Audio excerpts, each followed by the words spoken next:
Today we're going to be reviewing this Ecoworthy 100 amp hour smart lithium iron phosphate battery. As you guys can see, this is a completely different design than what we kind of used to seeing on the market. So it's 12 volt, 100 amp hour. It's rated for 100 amps charging, 100 amps discharging, and can do a peak of 120 amps. It also has a Bluetooth BMS, so you can Bluetooth it to your phone to be able to monitor what's going on with the battery. It has low temperature cutoff as well. So it's got this nice, what I would consider kind of sleek plastic case. It has handles right here on the side where you can pick it up. Very interesting case. It's got all the data on the back of the battery as well. So if you need to reference something quickly, there's all the information you would need right there. This is what this side looks like, tells you all the features. And then you get a little tag on this side as well. So if you look up top here, we actually have this little indicator. So I'm gonna go ahead and click that on. And this is gonna tell us the state of charge of the battery. It's also gonna give us all the different alarm functions that the BMS has. So it's really cool to have that because some other batteries, they literally just shut off and it doesn't really tell you why. This will actually give you individual LED statuses for each type of fault the battery can set. And a state of charge meter is always really nice to have. Also in the box of the battery, you get M8 bolts, you get a user manual. This is the user manual for the app itself. Instruction book, another card that kind of goes over some more specs. So there's the dimensions, there's the weight, 23 pounds, and it says you can parallel in series 4P4S configuration. And then this one right here just talks about the type of fixture it has in it. A lot of the Ecoworthy batteries I've reviewed in the past all have had this, and they all have a metal cage on the inside that holds the cells together. So I'm hoping this battery is built just like those because those batteries were all built really good. And right now you can buy this battery on Amazon for $200. So it's not the cheapest 100 amp hour battery you can get,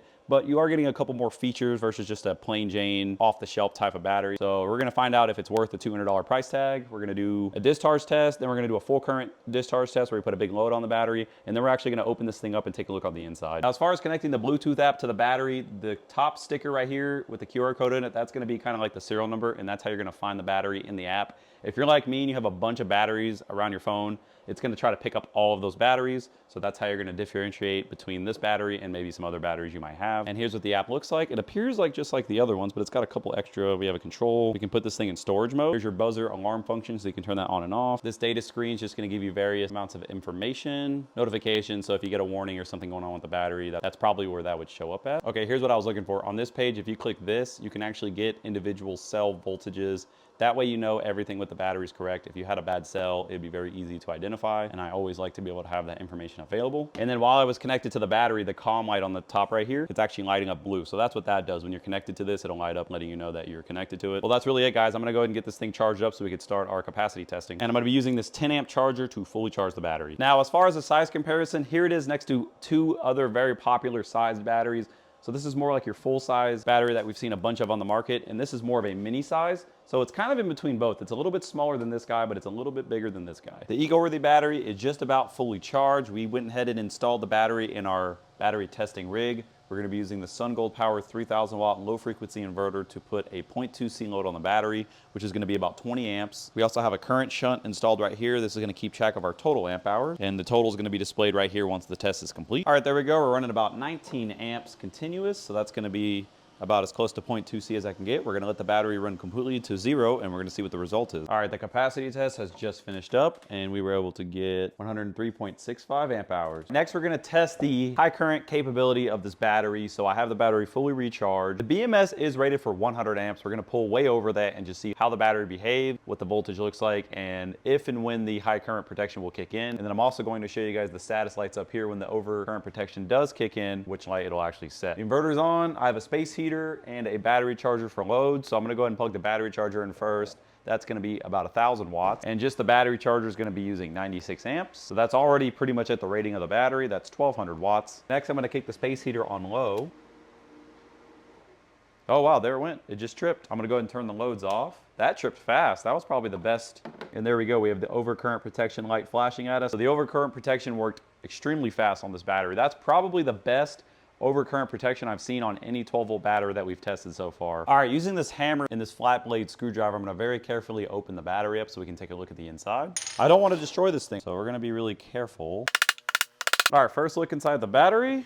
I didn't even sneak a peek or nothing. First thing I notice, large heatsink on the BMS, and it's funny, they even taped like the serial number to it. Nice beefy heat-sinked BMS. The display is bolted up right here. That's gonna be all your little LEDs, and your little on and off button has this ribbon cable that's loomed. You have loomed main positive, loomed negative wires. There's two conductors. These appear to be 8 gauge wires that are soldered into the BMS. to the main negative, and then they also go into the battery. And it feels like we either have a 4-gauge wire perhaps for our main positive that's also sheaved. It looks like there's 4 bolts we can remove and get this top plate off. It's nice they put this little hole down to hold these wires down. All the wiring here, they put some goo on it, and that's gonna help keep the wiring secure. The BMS is also very well secured. This is not a thin piece of plastic. This is one of those thick fiberglass sheets. All right, we go ahead and lift up on this board a little bit. We have a temp sensor right here that's kind of just chilling. We have some extra foam. It actually has these little covers on the battery bus bars. Let me see if I can pop one of these off. So a very nice thick laser welded, looked like they're even plated with bolted balance wire connections, so that's the best way to do it. And they even went a little bit extra further and put some covers on it, so you never really see that. It's kind of hard to see, but the batteries actually have an enclosed metal casing. So right here, there's some metal right here, as well as on either side, and that's gonna help compress the cells together and keep the pack really rigid. I've seen that on all the Ecoworthy batteries that I've taken apart and tested, even on their big 280 amp hour batteries. Those also had metal cages, so I'm not surprised to see that. Trying to get it out of the case. Definitely can. Oh, that's awesome.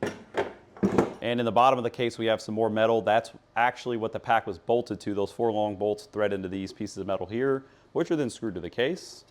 Never seen a battery built like that. And now we're left with the actual battery itself. So here's a better look at those straps, those metal straps that are all bolted together, putting all the pressure on the cells. The cells also have this insulation paper between the metal and the cells themselves, so no part of the raw blue cell is actually touching metal. If that were to chafe through, it could potentially cause a short, so that's good that they insulated all that. There is also insulating board between each cell. It's kind of hard to see, but you can see it pretty good if you look really close. There's a good lookup of the cell QR code with a model number, so I'm going to attempt to look these up on a battery decoder and see what kind of cells these are. Here's what I got looking up those cells. It says they're made by Rept Batero RP, so if anyone recognizes them, let me know, but it does say they're 100 amp hour cells, and they were made March of 2025, so they're not super old, so that's good to see that. And there's really not much more to see, but the build quality is very nice, which I would expect for a more premium 100 amp hour battery. Well, I'm gonna go ahead and throw this thing back together in the box and we'll wrap this up. Before I put this thing together, we're gonna test to see if the low temperature protection works. Oh, there we go.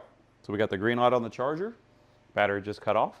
All right, guys, that's gonna wrap up testing this Ecoworthy 100 amp hour smart 12-volt battery. Did really good in all the testing. Everything we tested actually worked 100% as it should. Really love the new case design for the smart battery. It's got these nice handles. Everything about this battery is really nice. Metal frame cells pull full capacity. I've had really good luck with Ecoworthy batteries. I'm still running 4 of them in my 40-volt off-grid solar power system. I've never had an issue with any of those as well. I get a ton of comments from you guys about Ecoworthy batteries and how well they're holding up for you guys. But anyways, let me know y'all's thoughts in the comments about this specific battery. Or if you're using this specific battery, let me know what you guys are using it on. I'd love to hear about it in the comments. Thank y'all so much for watching as always, and I'll see y'all in the next one.